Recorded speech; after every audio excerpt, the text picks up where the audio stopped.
Thank you very much, Keith, and thank you, Auntie Rhonda, for your welcome. I'm speaking to you from Ngunnawal in the Ngambri country. It's a critical time to consider how decisions are made to involve Australian forces in armed conflict overseas. There's the fueling of conflict with China that we just talked about. There's the withdrawal of Australian troops from Afghanistan after 20 years of war. And there's the announcement today of a new deal for Australia to purchase nuclear-powered submarines from the US and the UK, with, I guess, a pretty clear message to China about, I guess, aggression, really. And there's an announcement of a new defence pact between Australia, the US and the UK, or I guess a rebadged defence pact called AUKUS, which also makes us wonder about where that takes our alliance with New Zealand and ANZUS. As you probably all know, Australia can be taken to war by one person alone. That's the Prime Minister. Now, under the Australian Constitution, the decision is actually made by the Governor-General, but in practice, it's usually made by the Prime Minister, who advises the Governor-General accordingly. Now, the Prime Minister can take advice behind closed doors with Cabinet. The Prime Minister of the day almost always consults with the US President and has done since the Korean War. Our elected representatives in Parliament don't really have any say in this decision, which is interesting when we consider that it's often said that we go to war to protect our democracy, but we don't have a democratic process in this decision making. Now, this process is an artefact of the past, of the royal prerogative to declare war, and that's because at the time of Federation and the writing of the Australian Constitution, we had no foreign policy that was independent of the UK. When Britain went to war in World War I and World War II, Australia and other dominions like Canada and New Zealand and India and so on were automatically at war. And this didn't change until Australia ratified the Statute of Westminster in 1942. So we could see that democracy and independence in Australia has been and continues to be an incremental process, and one which is still maturing. And I think we still have some way to go to achieve that amount, the degree of democracy that we purport to have, and the independence that we so cherish, and the sovereignty that we so cherish, because we don't really have sovereignty when it comes to declaring war. A little bit about Australians for War Powers Reform and our Be Sure on War, No War Without Parliament campaign. Australians for War Powers Reform grew out of a campaign for an inquiry into the Iraq War in 2012. By 2015, the focus had changed to reforming the war powers as exercised in Australia, the process by which decisions are made to go to war. Australians for War Powers Reform was established by a group of former senior public servants, former diplomats, academics, lawyers and medical professionals. Now, we're not aligned with any political party, though we do support any parties that urge for reform. Our recommendation for reform would still allow the executive to act swiftly, because a lot of people are concerned about, well, what would happen if Australia was attacked? Another kind of bombing of Darwin situation. We're not recommending that a debate should be had when Australia was directly threatened by aggression, where our existential survival was under threat. But in my lifetime, and I'm not a young man, the wars that we've been to have not been wars where we've been protecting ourselves from existential threat. They've been what you might consider to be wars of choice. So we would recommend, under those circumstances, that there should always be a debate and there should always be a vote. And there is certainly time in those circumstances to do that. There's no urgency related to those kinds of wars that we've been involved in.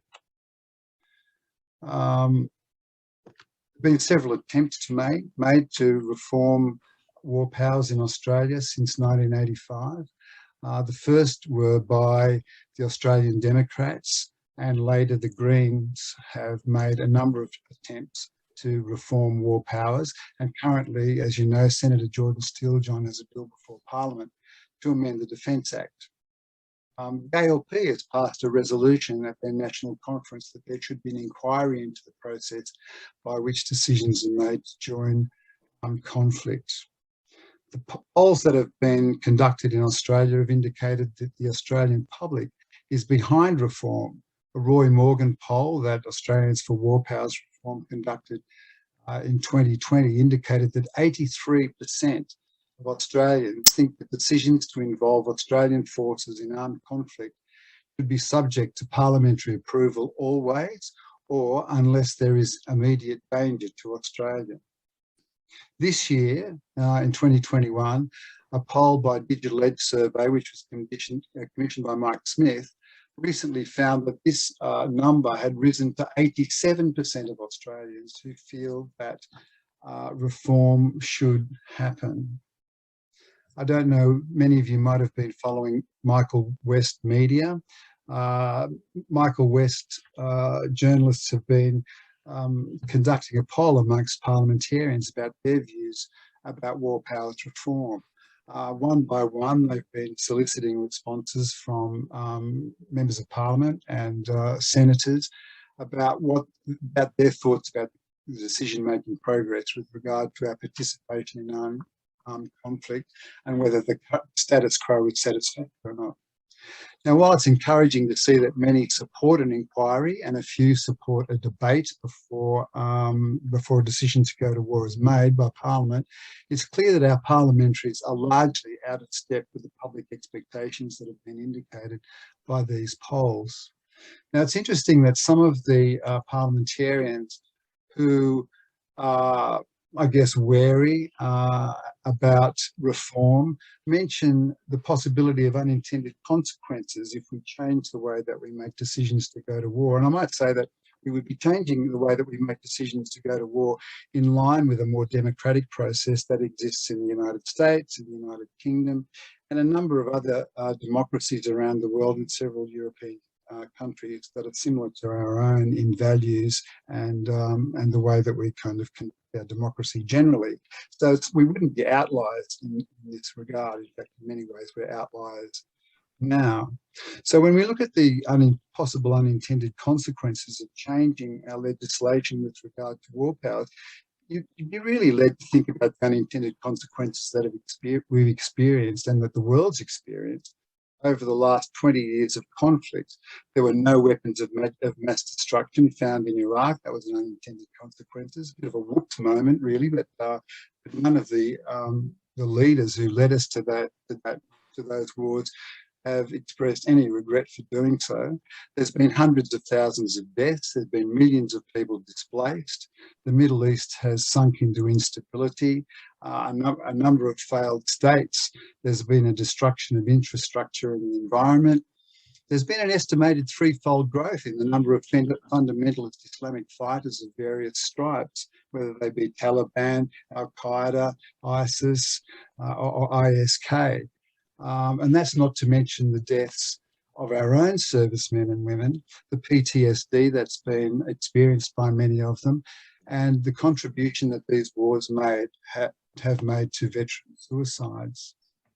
What we would like to happen in a discussion and a debate in Parliament before we go to war is an exploration of and a delineation of what is the exact purpose and the objectives of this deployment. Something that was missing really in the deployments, certainly in Iraq, after weapons of mass destruction weren't found. There were all kinds of reasons that were given for why we were there, but really they were not really clear or purposeful. Is the war legal? We often speak about our adherence to a rules-based order. I mean, even today, the French government questioned that in regard to our broken contract with them about the submarines that we were going to get. Is it consistent with domestic law? Is it consistent with international law? What are the likely human costs? What are the economic costs? What are the environmental costs? What would success look like? How would we know? I mean, these wars have dragged on. Osama bin Laden was killed 10 years ago, and yet the war in Afghanistan continued. What are the alternatives to military action? And are we putting enough resources into diplomacy, into foreign aid, because to avoid the pointy end of diplomacy, which is war? And do we have the resources to achieve the objectives that we're aiming to achieve? When we think about getting involved in a war in Afghanistan and then the hubris of involving ourselves in wars on two fronts and going to Iraq, which was absolutely disastrous. So what do we do with all of this? Well, I'd encourage you to check out the Be Sure on War website and the Australians for War Powers Reform website, and our social media campaigns. I'd encourage you to follow Michael West's survey of parliamentarians, and most of all, I'd encourage you to contact your local member of parliament. They will toe the party line to a large degree, but they are there to represent you, and not just your local MP, but the senators in your states as well. Write to them and let them know how you feel. Thank you very much. Lovely. Thanks so much indeed, Rob. That's very interesting indeed, with plenty of practical information. And we repeat again that Dr. Alison Bronowski, who is due to be speaking this evening, is unwell, and Rob has agreed at the very last minute to stand in for her and gave that very informative presentation.